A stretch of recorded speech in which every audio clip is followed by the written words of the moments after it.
Hey guys, Chris here, CaribbeanPot.com. Thanks again for joining me in the kitchen. As I mentioned on Facebook about a few days ago, I mentioned that I'm going to be doing a bit more dessert recipes on the site. There's been a lot of requests for desserts. So what I had on the counter sitting here, some bananas. The bananas went bad. Now don't ask me why. We always buy bananas. They all go bad, end up in the green bin. We will still keep buying them. So today I'm doing this recipe, especially to use those tired old getting black bananas. By the way, if they're going black, it's probably at the sweetest point, so that's when you want to use them. Above, subscribe. You can get all the latest videos below. Leave me your comments. And here is the batter. Let me just give you guys a little peek here. It's all ready to go into the baking pan.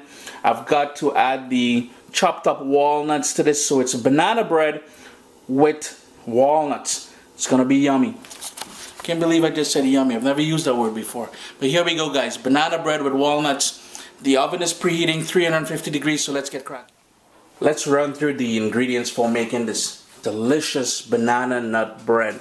And over here I've got 4 bananas overripe. I mean, they're going tarnish and everything else. It's a great recipe for using old bananas. A couple eggs. I've got a half a teaspoon of salt and half a teaspoon of baking powder here. 1 teaspoon of baking soda, 1 stick of butter, which is basically half a cup of butter. We'll need about a teaspoon or so of good vanilla. Sugar, 1.5 cups of sugar. Chopped up walnuts, that's about half a cup of walnuts in there.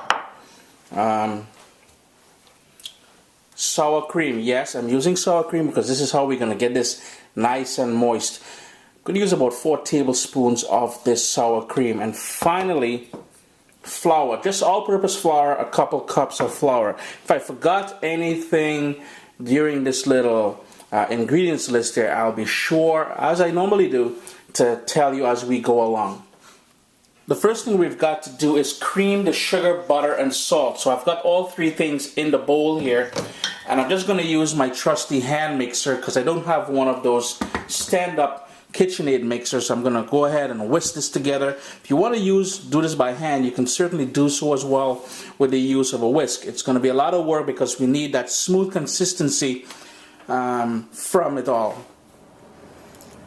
To help the sugar along in the butter that we have in here, as well as the salt, to help it along in the creaming process, what we're going to do, we're going to add some liquid to it. So the liquid we're going to add is, first of all, the sour cream. And remember, we're adding 4 tablespoons of that sour cream because we want this nice and moist when it's all said and done.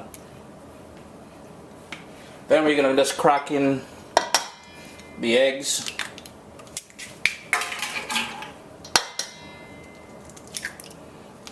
As well as the vanilla.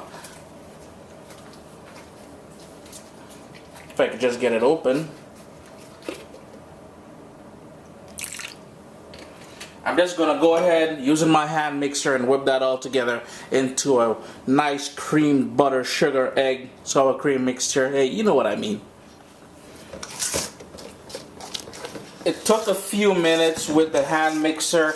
Now remember, guys, if you're using a hand mixer or a stand mixer, you're going to have to keep working it way down the sides as well. Scrape it down the sides because you really want to pick up any of that sugar grains that may still be there. It's nice and creamy now. The butter, eggs, everything else is nice and creamy. So we're going to start adding the dry ingredients to this. We're going to sift everything in there, and then we're going to continue working with the batter. I've got all the dry ingredients in here. The flour, the baking soda, as well as the baking powder. I sifted it in here, and with my spatula, I'm just working it by hand because I really don't want to overwork this batter. I'm just going to continue mixing this until it's nice and smooth. There's no more dried flour on the side of the pan. After a couple minutes, I've got a lovely batter here. The only thing that's missing from this now is the banana as well as the chopped up walnuts. So what I'm going to do is, while I work on the banana and the walnuts, I'm going to preheat my oven at 350 degrees. In this bowl, I've got the 4 peeled bananas. I kind of roughly broke them up in here. And I've got my potato masher. This step will require a little bit of elbow grease because we want to mash this to a smooth consistency to add it to the main batter we just did. So all I'm going to do is go ahead and start mashing these until I have that smooth consistency. It took me a couple of minutes. Hey, I'm a little bit sweating here from this all. Using the masher, the potato masher, to mash this into, as you can see, a smooth consistency. If you want, you can also use your hand mixer. That's entirely up to you. All I'm going to do now is add it to the first main batter that we created. Get all of it in there. And using my spatula, I'm going to mix this up thoroughly. Now, we don't want to overwork this, so I'm just pretty much doing a sort of a folding action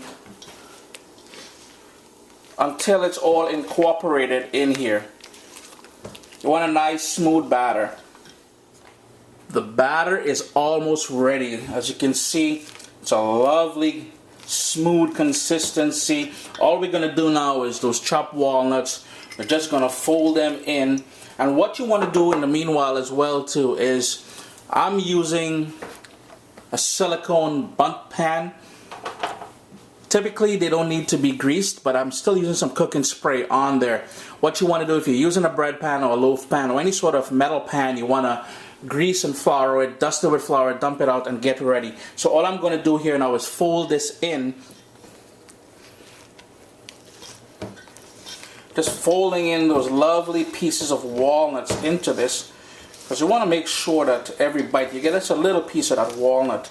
But again, we don't want to overwork this batter.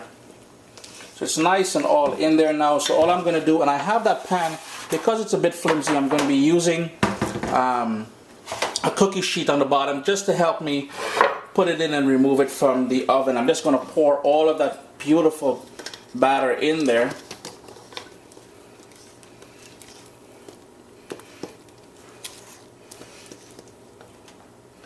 Just going to continue leveling that off and get it ready for the oven. Everything's all set to go into the oven. The oven is heated, preheated at 350 degrees. Middle rack on the oven, 1 hour. After which we're going to test it with a toothpick to ensure that it's cooked all the way through, and we're good to go. Be prepared. The kitchen is going to smell amazing. It's been 1 hour and 15 minutes. The cake is done. After the 1 hour point, I took it out of the oven, did the toothpick test into the deepest part of the bread. You stick it in there, pull it out. If it's wet, it means you gotta go some more. And that's exactly what happened. So I gave it an additional 15 minutes. It smells amazing. The only thing is you gotta wait now for it to cool before you cut it open and start enjoying it. Chris here, CaribbeanPot.com. I hope you guys give this recipe a try. It is amazing. Can't wait to get our hands on, well, sink our teeth into this. Check it out, guys. The full recipe can also be found at CaribbeanPot.com.